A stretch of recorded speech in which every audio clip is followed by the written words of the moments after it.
Howdy, I'm cKnoor. I play a lot of Blood Bowl on the internet. I want to talk some more about the Blood Bowl 2020 leaks. I've been trying to do this for like an hour now, and I feel like I get rambly and complainy, and that's not what I want this video to be. So, at the top, let's say that I'm actually really keen on a new season of Blood Bowl. I'm looking forward to many of the rule changes. I'm cautiously optimistic in general. I don't know what I think about the passing skill being added. I don't think I like it, but I'm not sure that's just because I'm kind of set in my ways on how it's worked previously, which that's probably what's going on, to be honest, or if it's just not that great. So I'm going to try and go through a few of the thoughts I have in my head regarding passing, the stat changes in general and what that has done to certain skills, and then some more speculations. So let's start by talking about passing. On the surface level, I like having a pass skill. I think it's neat. To be like, hey, this is a thing that you can do in Blood Bowl. Passing is cool. It's easy to move the ball. The place that kind of makes it worse for me is that there now are so few pieces that can actually pass well.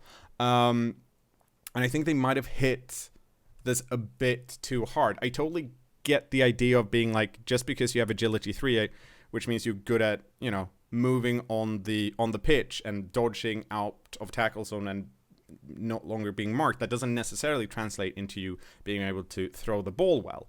Makes sense. But just looking at all the teams that are in the new rule book, we have 1, 2, 3, 4, 5 with an asterisk teams that have access to any type of piece that throws on a 2+. And the 2+ is just for the shortest ranged pass, the quick pass.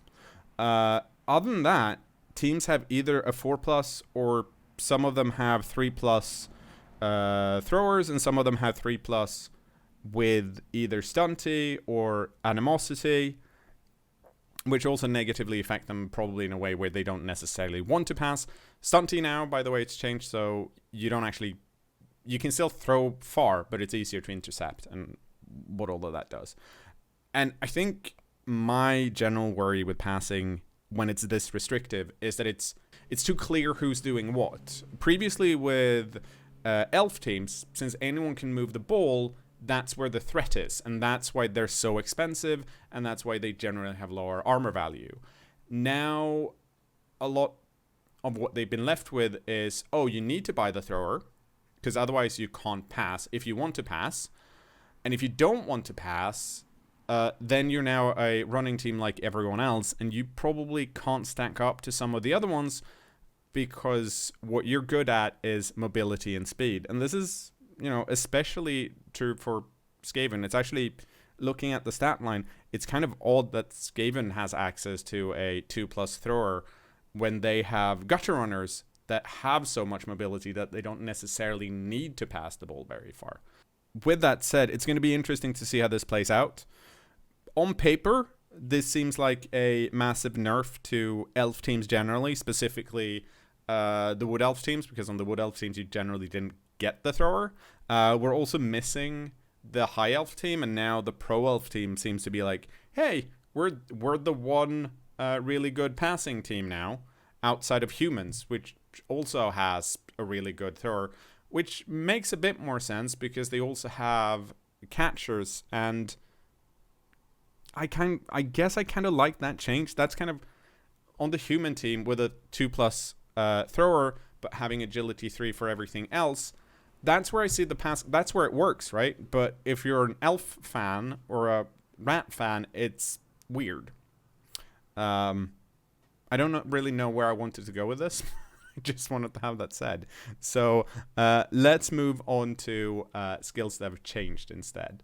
So with the stat line now being positive, big numbers are good for movement, strength and armor value, and low numbers being good for passing and agility, that's done some things to some skills.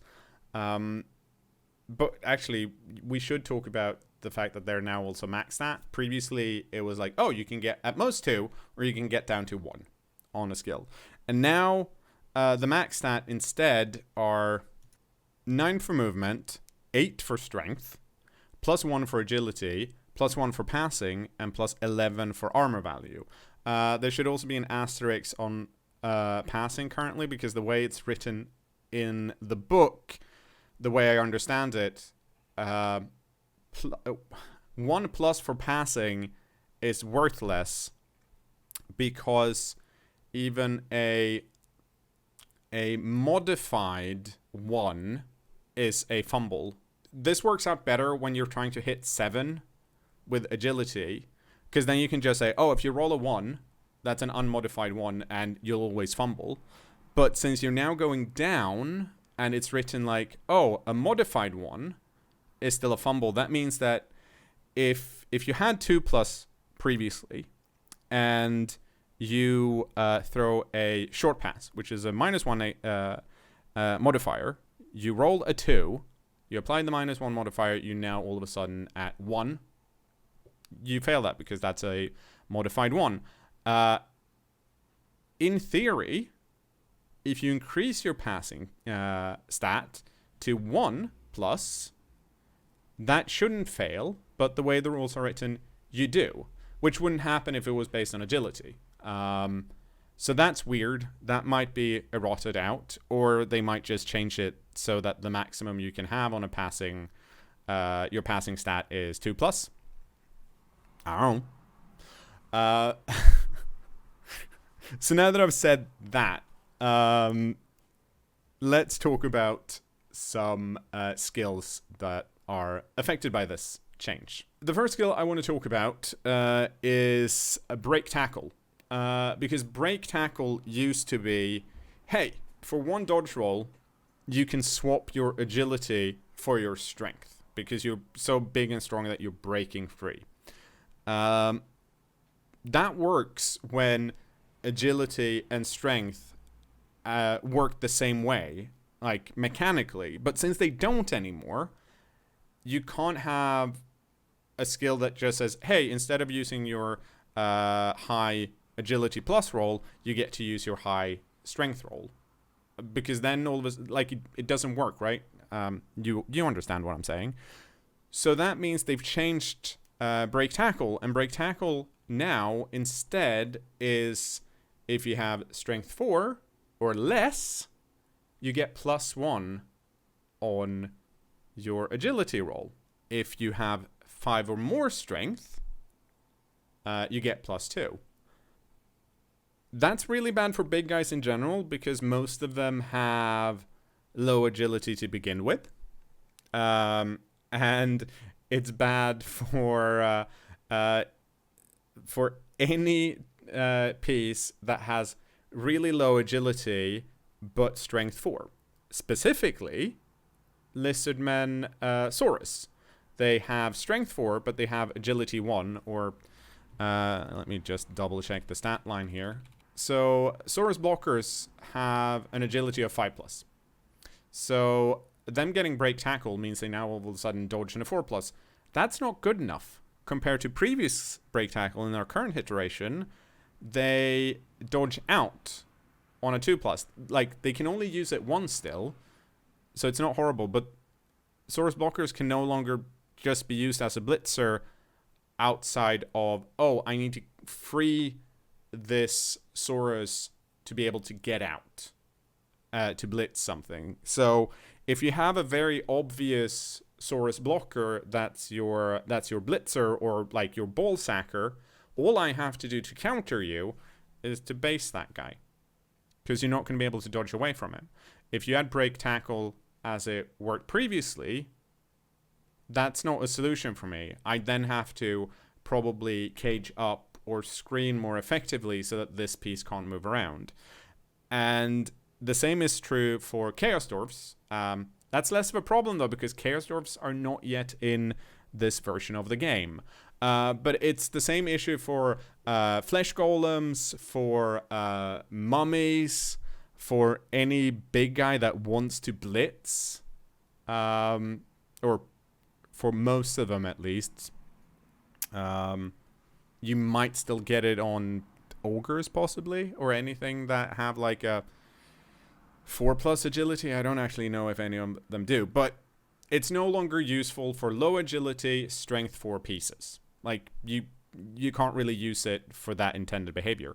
However, it's now all of a sudden really useful for what's agility 3+, meaning, which is essentially the same as previous agility 3, but agility 3+ pieces that have access to the strength skill where break tackle is. So human blitzers, strength 3 now gets a bonus to break tackle, because it's not blocked at, oh, if you have below strength 4, you know, you can still use break tackle because you just get a +1 if you're strength 4 or lower. All of a sudden, it's like, it's super great on human blitzers and stuff. Like, imagine getting it on your favorite like chaos team. The Beastmen now with horns and agility 3+, have access on their primary skill, both mutations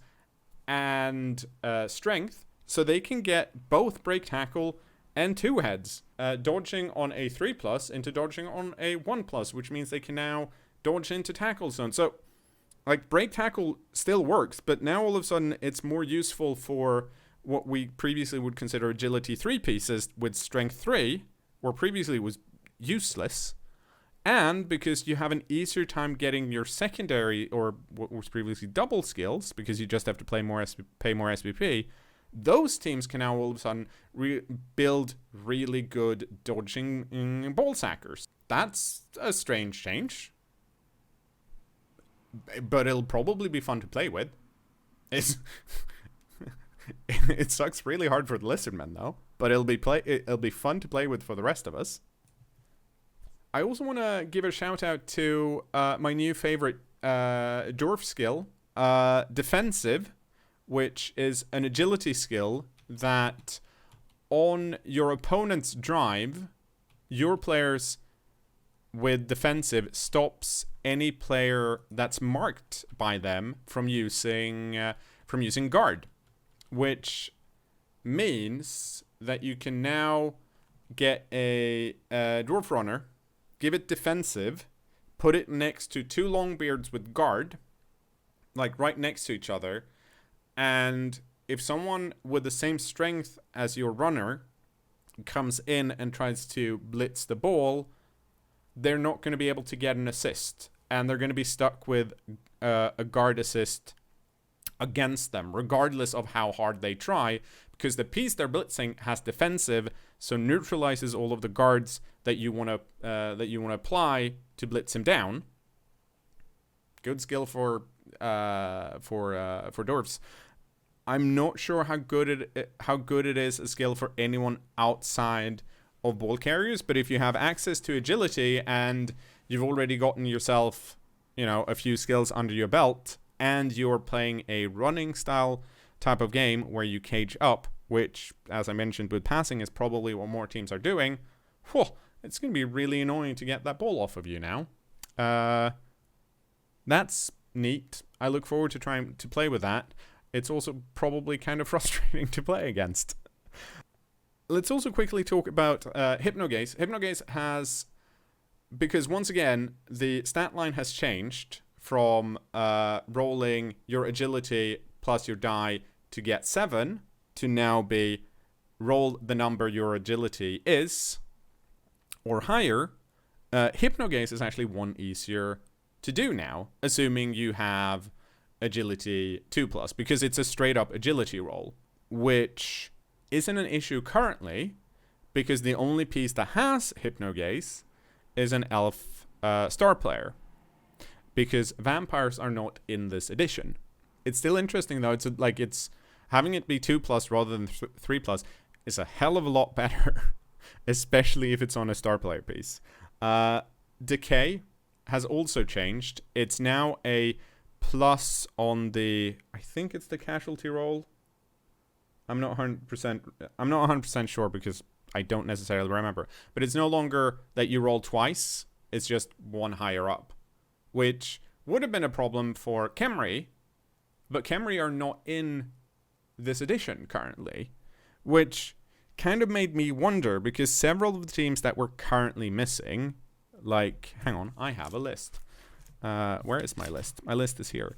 Like Chaos Dwarfs, Khemri, and Vampire, they have skills kind of attached to them, which have been changed so that the teams are very different now. Vampires suddenly have Hypnogaze even easier.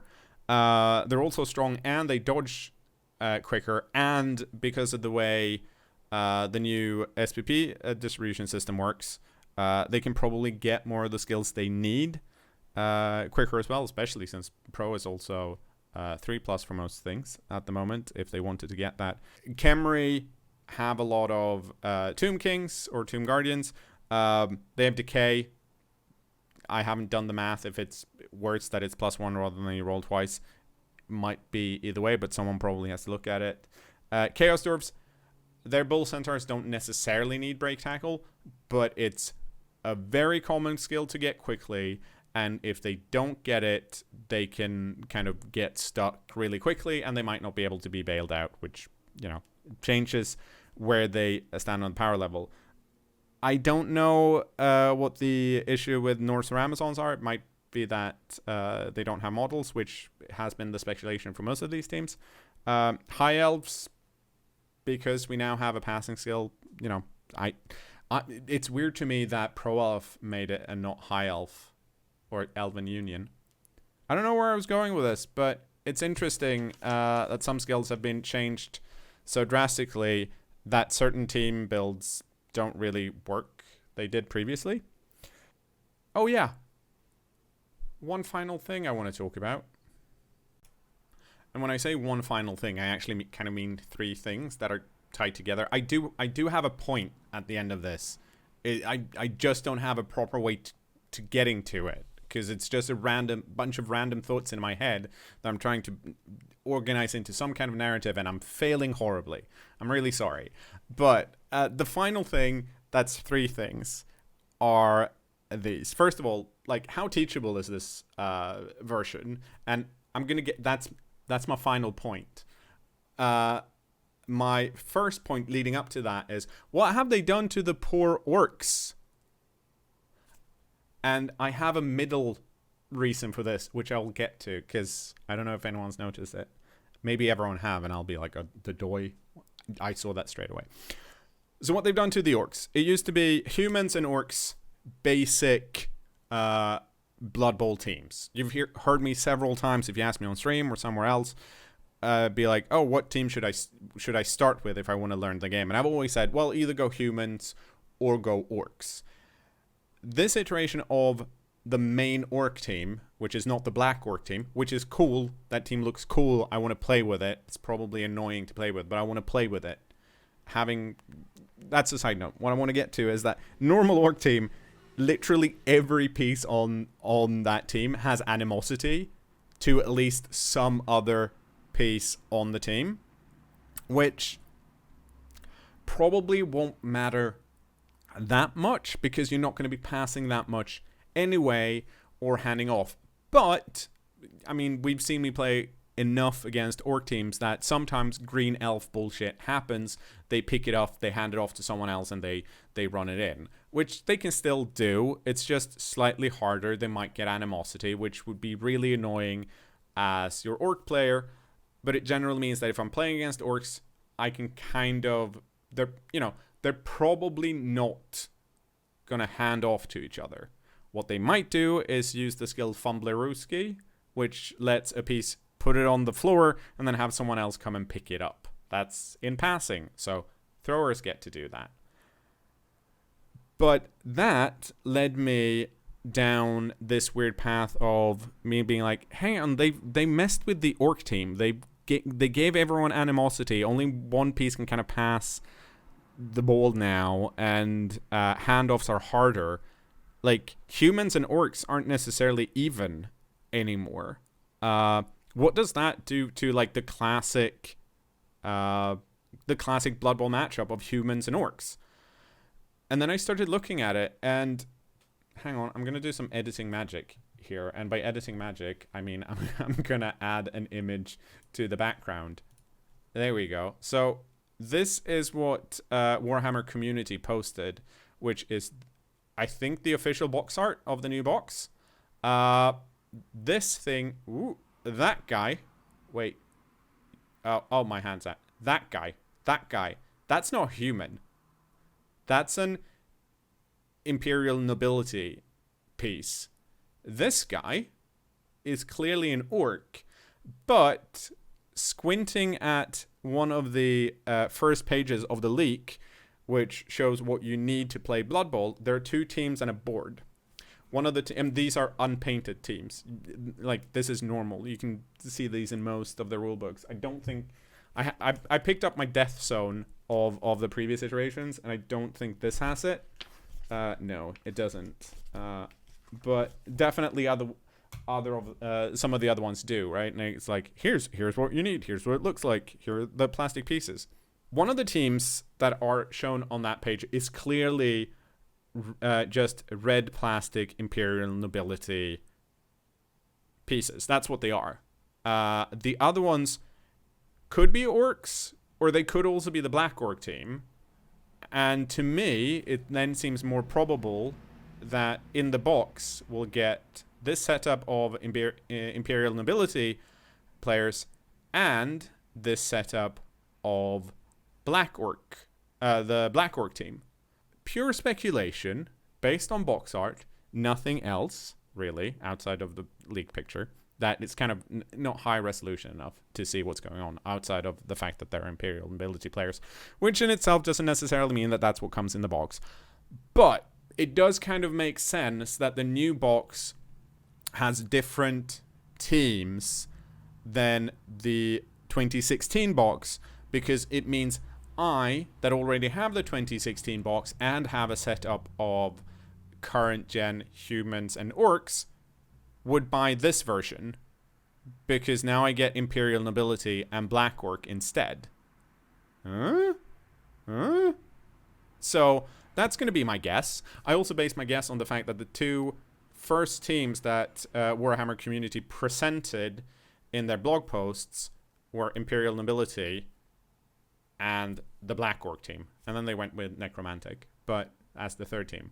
But that then finally leads into my final question, and the thing I actually kind of wanted to talk about.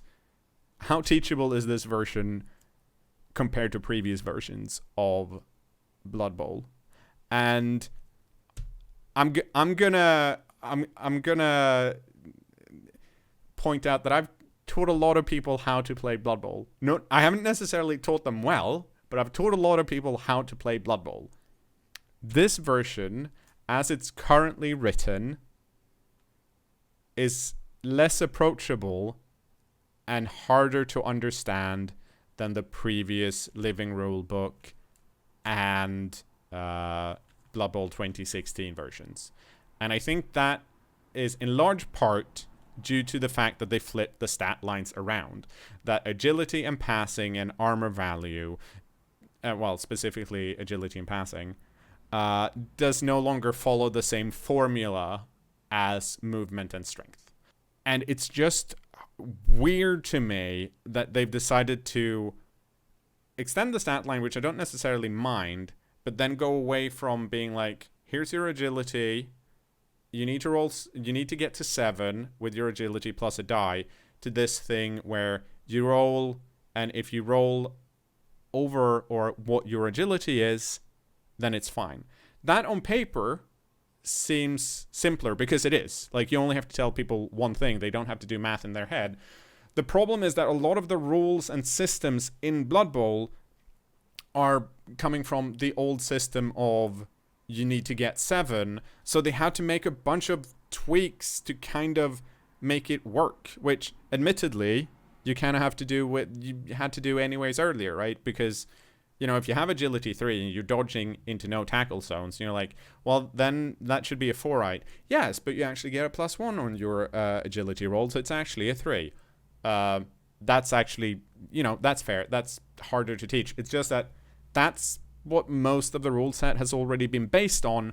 So there's some, like, weird interactions with, like we pointed out, like hypnotic gaze, or like break tackle having to change, and +1+ on passing not actually doing anything because of how it's written.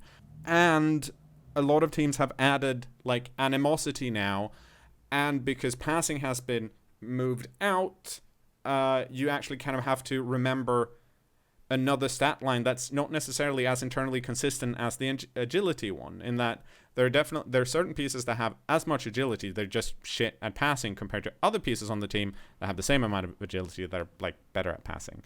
Is it going to be super duper hard to teach? Probably not. Will there be erratas to this book that I've looked at that I don't even know if it's the official one or the final version of it? Probably. Like, we've had erratas previously. I don't think that's anything weird. Am I still really looking forward to this version of the game?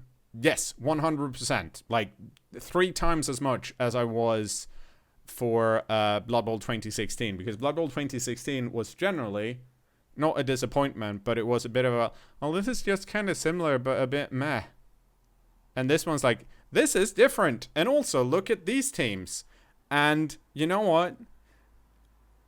At the end of the day, I think I've come to the conclusion that I'm more excited about the new teams than I am about missing some of my favorite teams. And the reason I am that is because as soon as this box comes out, people are going to make their own versions of those teams that we're missing. Like, we're not necessarily going to miss out, because once this is on the table, it's still kind of up to us what we want to do with the rules. And that's has always been the case if you're league commissioner or whatever. Like, I think we're fine. But I do want people to pass more, and this second season is going to stop that. That's going to be the end of my rambly bits. Thank you so much for listening. I don't know how useful this was. We'll see. I'm going to edit it, and then we'll be like, meh.